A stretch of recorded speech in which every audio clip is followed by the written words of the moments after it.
take a step back and figure out if you want to write, if you want to do audio, or if you want to do video.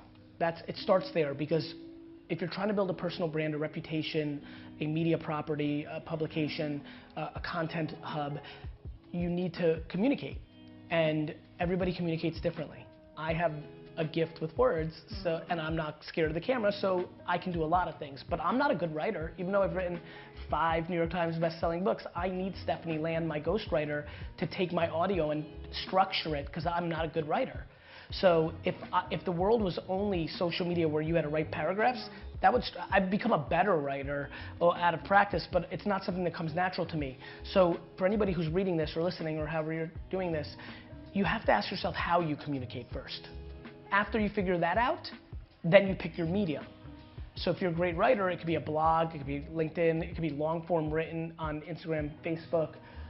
If it's audio, podcast becomes mandatory. And if it's video, obviously a vlog or some sort of show on YouTube becomes a great start, and then you produce a lot of micro content from your macro home of your hub of your content. Look, I think you have to balance, because no level of professional success is worth, damaging personal relationships that you cherish. Now, my argument oftentimes is what makes you happy might be worth having a more difficult relationship with your spouse or your parents, and that's just real life. People don't like to say that out loud, but that's true. But first of all, you have to understand what relationships matter to you and like what matters to you. And I think balance comes in a lot of different ways. Some people want to balance on every day, so they take 30 minutes or 4 hours or whatever they decide off. Other people like to balance within a week, within a month, within a year, and so I think that you have to communicate. Yep. And I think you owe it to the people you love the most to at least explain what your thinking is. Right. And if they're willing to pick it up, what you're putting down, then that's great. And if they're not, then that's great too. So I think some people keep it inside. So I think you communicate it. But I think that you have to be empathetic, that a lot of times people are not going to understand. I have basically, everything that I have been given accolades for, I was originally criticized for. Yeah, I think there'll always be more stuff, new stuff. I don't think Facebook and Instagram are forever. I'm excited. I'm waiting for the next big thing. I can't wait. I think there'll be more platforms. I think audio is going to have platforms. Then eventually there's going to be virtual reality and augmented reality. Yeah, so I think there'll be more platforms, new platforms. I think it's kind of like television shows, right? Some television shows have 1 season, some have 13. That's how I think about social networks. Some will last 3 years, like Vine, and Facebook's on 15. It was a big show. So, but I think there'll be evolution. And eventually, this is not going to be the most important thing. I'm afraid. Don't worry. But think about how important it is. You're afraid for me to even hold it. It's the most important thing to us right now. Eventually, it won't be. There might be some new device. There's some 8-year-old girl right now in some rural place in China who's going to invent something that is going to affect all of us. And it might be a little robot that follows us around, which is better than a phone. Could be. Why not? Because I promise you, if we showed our great-great-grandparents this phone, they'd think it's crazy. So, yes, the world will continue to evolve, and there'll be new things all the time. I think the way you anticipate is moving quickly once you see it, instead of worrying about if it's coming. I never spend a second thinking about what's next. You never feel dogged or anything? No, I never think about it. Usually people that are at the top worry about that. You worry about keeping your lead. What I'm good at is recognizing when something has happened. So I always watch, whether it was Vero or Marco Polo or Peach or all these things that have happened in the last couple of years that right now people are like, what? What was that?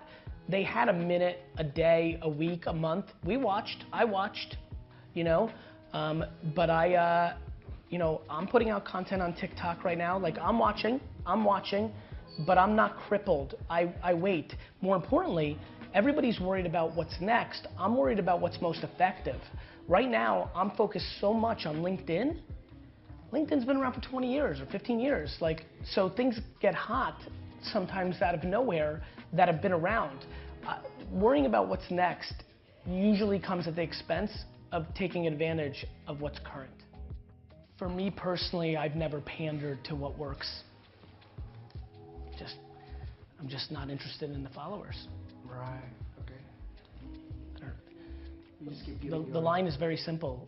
The second I start producing content that I don't believe in is the second I stop making content. For me personally, I just don't give a shit. Of course numbers matter, like I understand, but at what expense? Like if that's the case, why don't you just buy followers? True. You understand? True. So for me, you know, if you look at my career, like, you know, when D-Rock, you started what, 4.5? 4.5. How many subscribers do we have on? On YouTube? 48,000, 84? 48, yeah. You know, I was an early pioneer on YouTube, but then I made a huge mistake and I went on Vidler and left YouTube. And so when D-Rock came 4.5 years ago, 2015? In 2014, you know, that was already 8 years after I'd been on YouTube. I was so right, and yet I was sitting 8 years with less than 100,000 subscribers because I abandoned the platform too early and never got the value out of it that I should have. But I wasn't, like when we came back, like you know, D-Rock will tell you this, as somebody who was a connoisseur and an advocate of YouTube, and still to this day, my team wants me to do more things that are best practices for the platform to win, and I'm not willing to do it. You know, because our vlogs and our content may not be the kind of stuff that wins on YouTube today, but it's gonna be there forever. So maybe it's pranks today, but I think content that brings people value, that's human, somebody's gonna watch this in 31 years and get value. The joke that you make as a prank expires a year or two later because it's not culturally as funny. That's a good one. So it depends on what you're trying to play for. I'm not interested in short-term vanity metrics to alter the way that I want my legacy to play out. I mean, I think one of the biggest things that's very obvious is that communication drives behavior, right? So I think one of the biggest skills that's needed, regardless of what you do, is the ability to communicate whether you're selling that cool hood, you know, sweater, whether you're trying to get people to come to a conference, whether you're trying to get them to listen to your podcast, be the mayor of this town, cure a disease, you've got to communicate. So I think what's amazing about communication is if you wanted to reach 100 million people in Indonesia 25 years ago, you needed the newspaper, the radio, or the television. Or the birds. Right? The pigeons. That's right. Today, you can use free platforms called YouTube, Spotify, Instagram, Twitter. That's incredible. It's changed the world. So I think the biggest skill everybody needs is the ability to know how to make contextual creative for the platform that most dominates the attention of the end consumer at that moment. And that's a very long sentence, and I'll break it down one more time. Can you make content that's contextual to the platform, right? Because a LinkedIn video is different on LinkedIn than it is on Facebook. On the platforms that currently have the attention. So, you know, for example, I mentioned earlier, 6 years ago, being good on Path mattered here. Yep. It didn't matter in China at the moment. So being good at Path 4 years ago here mattered. Today, nobody cares. It doesn't even exist. So, like I said, being great at LinkedIn today matters more than it did 4 years ago. Mattered more than it did 14 months ago. That's how I think every day. Every day I wake up and the game can change on me. There's new features the platforms roll out. There's behaviors, right? You couldn't reach a 63-year-old woman in Indonesia on Facebook 3 years ago. Now you can. But the 26-year-old on Facebook, now you have to go to Instagram to reach her because she's not on Facebook. This is a moving and living organism, and that's how I treat it. I was very fortunate. I was a failure my whole life. You know, when you're a bad student, you're used to failure. You know, I was a bad student. I loved sports. I played a lot of sports, but I wasn't great at sports. So I was dealing with adversity and failure. You know, when you're an immigrant, when you don't come from much, when you're little, you know, I was a little guy, when you're bad at school, when you're there was nothing that was, and then I was a businessman, so when I would knock on doors and ask to wash somebody's car, 90 out of 95 people said no. When I stood there at a lemonade stand, 100 cars would drive by for every one that would stop. So I was used to failure.